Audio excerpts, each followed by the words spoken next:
तो वो चारों तरफ से कपिल मुनि को घेरने थे, तो कपिल मुनि ने अपनी श्वास के द्वारा उनको भस्म कर दिया था। अब जब भस्म हो गए,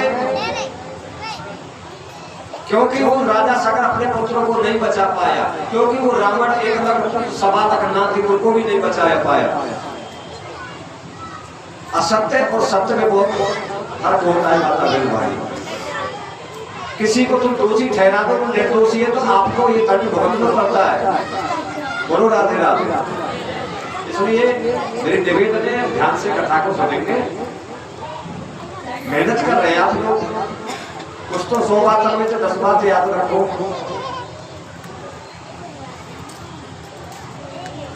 तो उनके ही वंश में इक्ष्वाकु वंश पैदा होता है, उन्हीं के वंशों में दिलीप ने पूजा करी अपने पूर्वजों को बचाने की, भागीरथ ने करी, हजारों वर्ष तपस्या करी।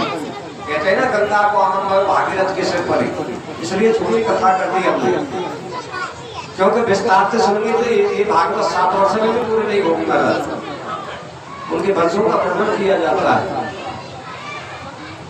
भागीरथ ने तपस्या करी, तो भागीरथ के पास साथ गंगा जी आई और 60,000 लोगों को मुक्ति प्राप्त हुई। बोलो सगर महाराज की। उसके बाद में आगे की कथा सुनाइए स्वामी सुखदेव ने राजा परीक्षित को। अमरीशो एकादश्यम प्रजापति परम सत्यम धीमहि। आज अमरीश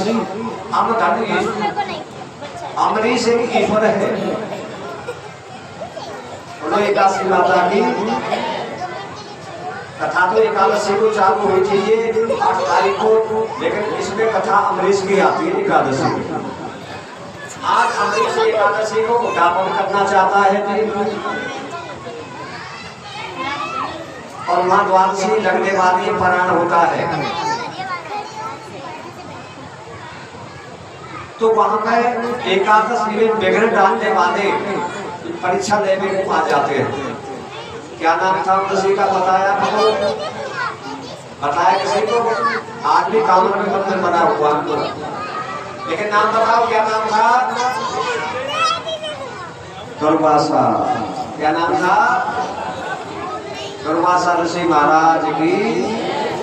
दुर्वासा ऋषि आ जाते हैं और अमरीश से कहने लगे भैया ब्राह्मण तो हम ही हैं, क्रोधी जरूर थे। अमरीश हाथ जोड़ करके खड़ा हो जाता है। बच्चों की आवाज आ रही है,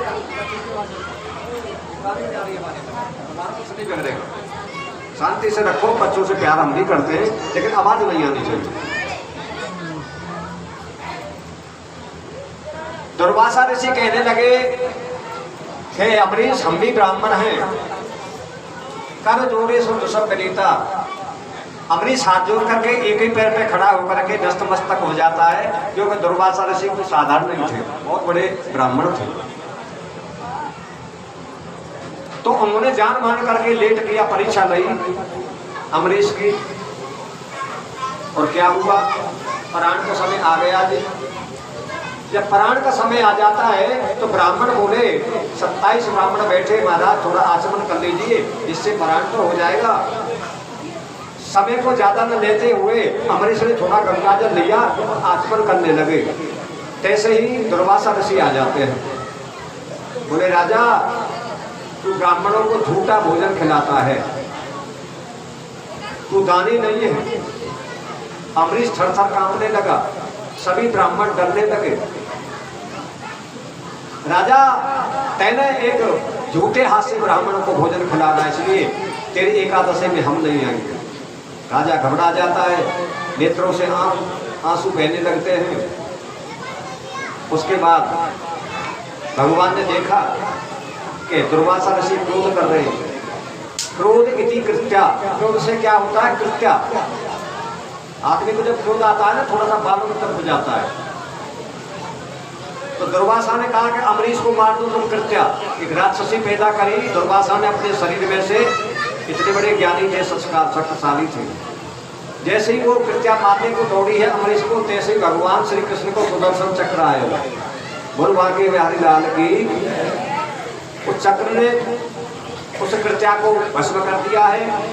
अब वो चक्र भगवान श्री कृष्ण को दुर्वासा के पीछे लग जाता है जी।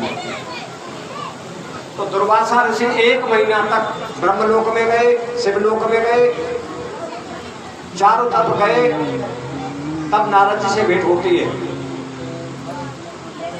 बोले नारद जी मेरे उपाय बताओ, मेरे पीछे चक्र लगा हुआ है, कैसे करूं, कैसे जान बचाऊं। बोले तुमने पाप किया एकादशी के व्रत में, उद्यापन में, इसलिए तुमको दंड तो मिलना चाहिए। अरे जिसको ये चक्र है आप उसी के पास जाइए। दुर्वासा ऋषि सीधे भगवान विष्णु लोक में जाते हैं, विष्णु भगवान के पास। बोलो विष्णु भगवान की।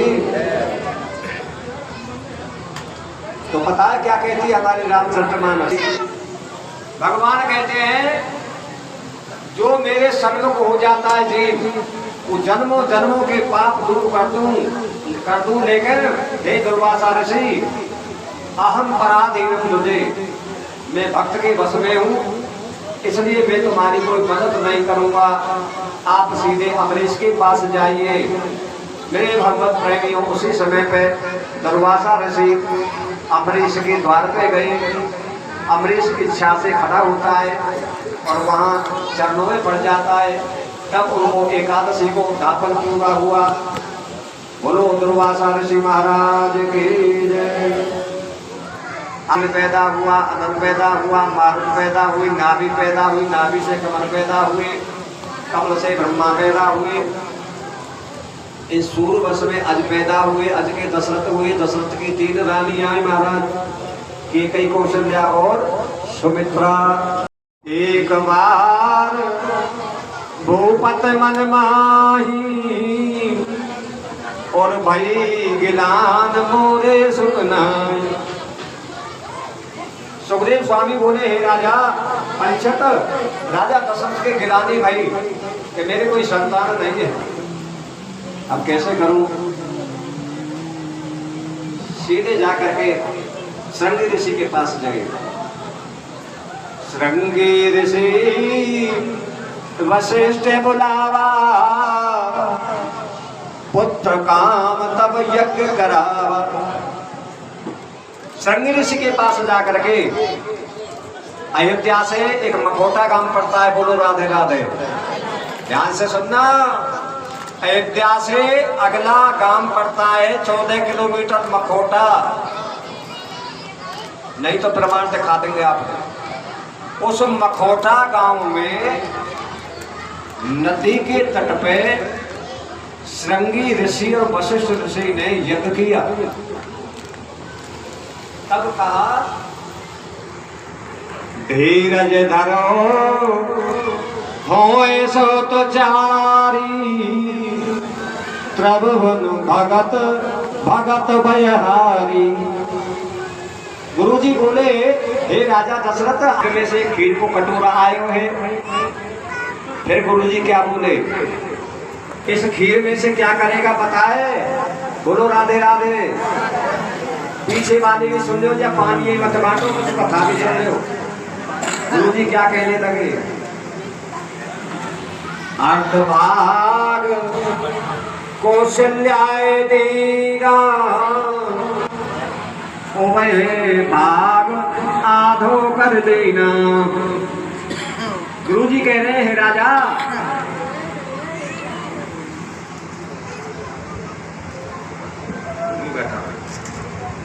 हे राजा, आधो हिस्सा खीर को किसको देगा? 4 बेटा होंगे आपके जी, ऐसी बात है क्या? क्षेत्र को महीना होता है।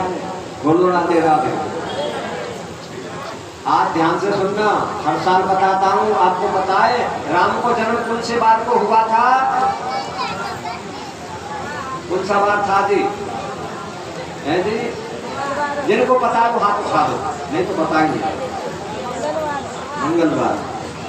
नवमी तिथि मधमास पुनीता, शुक्ल पक्ष अभजित अरीसा। दिन के 12।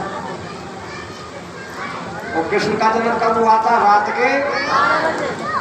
कृष्ण का जन्म हुआ था बुधवार की रात को। पहले मंगलवार आता है कि बुधवार? पहले क्या बार आता? श्री राधे बेटा। हरि अनंत हरि कथा अनंता और कहे सुने सो सब विद संता। राम कथा सुंदर करतारी और संशय बेहग उड़ावनहारी। मेरे भगवत प्रेमियों, ये भगवान की कथा सारी संशय को मिटा देती है। जिनके कपट दम नहीं माया, तिनके हृदय मसहे गुड़ाया।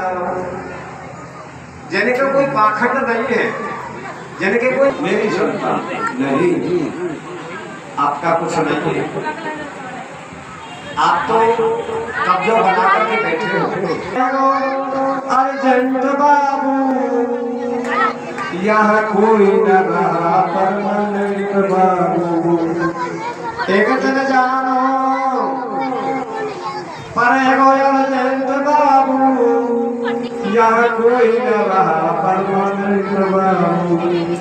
आप परमानेंट नहीं है, वो तनख्वाह वाली फैक्ट्री परमानेंट है, लेकिन आप परमानेंट यहाँ नहीं है, अंदर नहीं है। राधे प्रदीप महाराज, प्रदीप जी जल्दी से आवे। प्रदीप राहुल हितकारी हर सिद्धि में तारी मुठ मनहारी अद्भुत रूप विचारी लोचन अभिरामा तक श्यामा निज आयुध भुजारी भूषण मन माला नैन बिछाला शोभा से करारी हे तू करी दूरी अस्तुति दूरी देवी करो अनंता माया गुण ज्ञानातीत अमाना वेद पुराण बनता निकाया निर्मित माया रोम रोम प्रतिदेव कही मम पुरुषो भाषी है उपहासी सुनत धीर मत धीर डर उपजा जब गाना प्रभु चरित बहुत दिल की निचाई हरि कथा सुहाई बात बुझाई यही प्रकार सुत प्रेम लहे माता कुने बोली सुमत बोली तजौता दिए रूपा की जैसी सुलीला अति प्रिय शीला यह सुख परम अनूपा सद वचन सुजाना रोदन जाना वही बालक सुर भूपा यह चरित जगावई हरि पद पावई तेन परहि भव कोपा प्रीत दीन सुर संत लीन मनुज अवतार निज इच्छा निर्वेद तनु माया गुण गोपाल सियापति राम जय जय राम।